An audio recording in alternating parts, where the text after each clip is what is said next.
Това не е подранила коледна украса, нито екстравагантно архитектурно решение.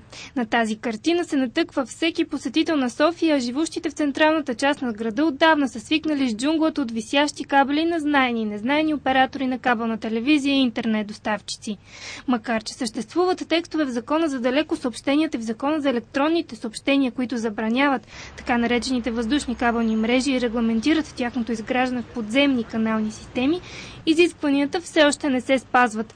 Контролът е поверен на Комисията за регулиране на съобщенията и на Дирекцията за национален строителен контрол. ДНСК не може да наложи санкции за това, когато имаме въздушно изградена законно мрежа с разрешение за строеж, а тя не е положена подземно. Ние може да наложим санкции, когато е изградена без разрешение за строеж и когато не е въведена в експлоатация по законоустановения ред. Според наредба 17 от 2005 година съвместно на Министерството на регионалното развитие и благоустройството и това на транспорта не се допуска изграждане на въздушни кабелни мрежи в населени места над 3000 жители, както и в курортни селища. На собствениците на тези мрежи се дава гратисен период до 2007 година да се преустроят съгласно изискванията на разпоредбата.